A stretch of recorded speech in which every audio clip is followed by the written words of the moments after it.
રાધિકા આ છે કેશવનો પણ બચ્ચાને હેત કરે છે. જો ઉપાડી લીધું સરસનું. બસ કેશવ બસ. જય શ્રી કૃષ્ણ, હર હર મહાદેવ, જય ભોલેનાથ. આજે છે મહાશિવરાત્રી અને અમે આવ્યા છીએ અમારા નવા વિડીયોમાં વાડીએ. તમે જોવો છો આ બધી ગાયો છે અમારી અને આજે જે શંકર ભગવાનનો ખાસ છે એને અમે મળવા આવ્યા છીએ. કોણ ખાસ છે? નંદી મહારાજ. આ છે અમારો રુદ્ર અને એટલો શાંત છે કે જો આપણે એને અડીએ તો તે કઈ બોલતો પણ નથી. એટલો શાંત છે અમારો રુદ્ર. રુદ્ર, એ રુદ્ર, રાધિકા અને અમારું પાયલનું બચ્ચું જો નાનકડું વચ્ચે ઊભું છે. પેલા 4 દિવસ થયા, 3 દિવસ જ થયા છે. અને પાયલ છે પેલી બાજુ અમારે. અત્યારે તે થોડીક ઓલી થઈ ગઈ છે, પાસે નથી આવવા દે. તમે પાસે જાય તો ઓલું કરે છે.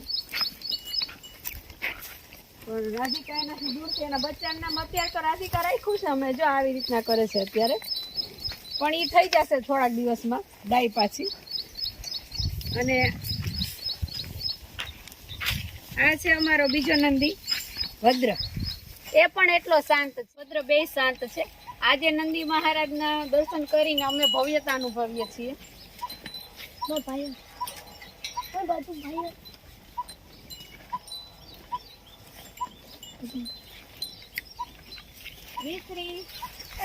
મિશ્રી નહીં, શ્રી શ્રી નામ ભૂલાઈ જશે. શ્રી શ્રી શ્રી. અને આ છે જો અમને જોઈને ભાગે છે દૂર દૂર. મિશ્રી વાછડી છે આપણે. શ્રી નાની છે, હજી થોડી દીએ છે માણસોથી તો પાછી અંદર વહી ગઈ.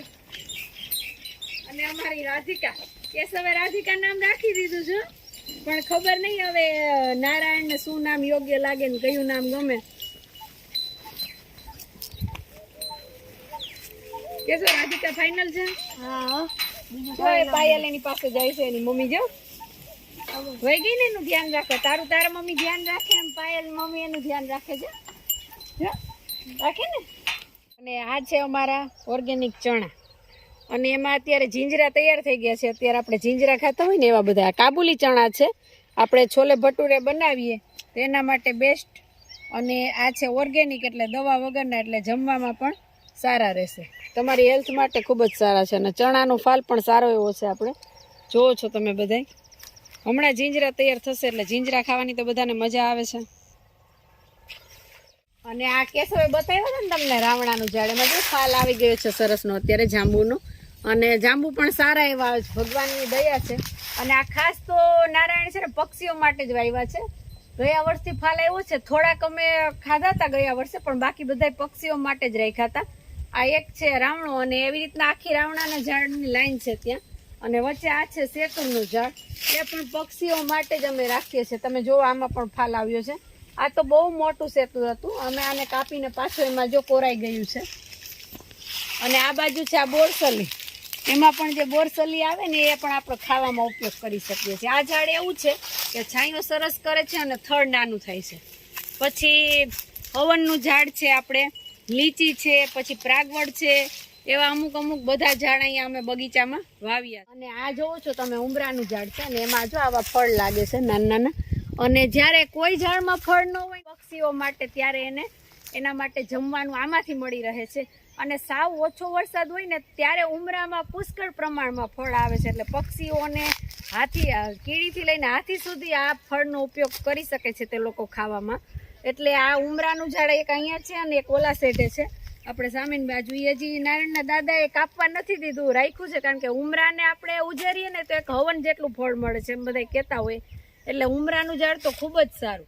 આ છે અમારું પાયલનું બચ્ચું. જો અહીંયા પાયલ ઊભી છે. હજી બચ્ચું 3-4 દિવસનું જ થયું છે. આવી રીતના 16 દિવસ સુધી આપણે એના બચ્ચાને એની મા સાથે દિવસ દરમિયાન તો છૂટું જ રાખીએ છીએ, રાતે એને પૂરી દઈએ છીએ.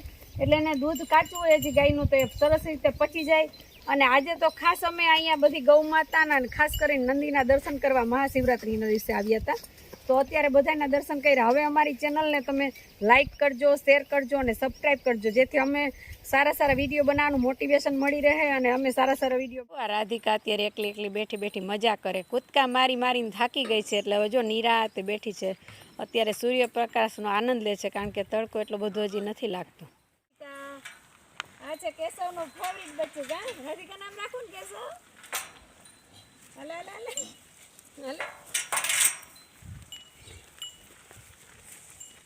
પણ બચ્ચાને હેત કરે છે જો ઉપાડી લીધું સરસનું બસ કેશવ બસ પહેલાના જમાનામાં ભારત સોનાની ચીડિયા કહેવાતી એ શા માટે તો કે પહેલા બધા ઘરે ઘરે ગાય રાખતા ગૌ માતાની બધા સેવા કરતા અને એનાથી ગાયની બળદથી જ બધા ખેતી કરતા અને ઉત્પાદન થતું દવા કે એવું કંઈ એક લાઈક એક શેર અને એક સબસ્ક્રાઈબ અને કમેન્ટ કરશો એ અમારા માટે ખૂબ જ મહત્ત્વનું છે એનાથી અમને મોટિવેશન મળશે કે અમે સારા સારા વિડીયો બનાવીએ અને પ્રાકૃતિક ખેતી વિશે આપને બધાને માહિતી મળી રહે અને ગાય માતા આધારિત જ આ પ્રાકૃતિક ખેતી થાય છે તેથી ગાય માતાને પણ બધા વિકસાવે